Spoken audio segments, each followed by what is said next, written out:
आपल्या भागामध्ये अनेक गणेश मंडळ आहेत.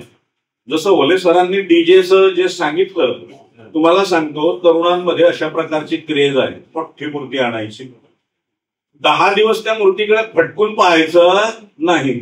एक पुजारी नेमून दिलेला असतो, तो सुद्धा वाड्यातला एक किरकोळ कार्यकर्ता असतो की त्याला कुणी येऊन टपली मारून जातो. तो आला काय कुठेही येतो, कसाही येतो, आरती करतो. त्या गणपतीचं पावित्र्य राखता येत नाही. आणि अशा प्रकारचे महोत्सव 10 दिवस चालतात. कोणत्याही प्रकारचं प्रबोधनाचं काम नाही, कोणत्याही समाजासाठी उपयोगाचं काम नाही.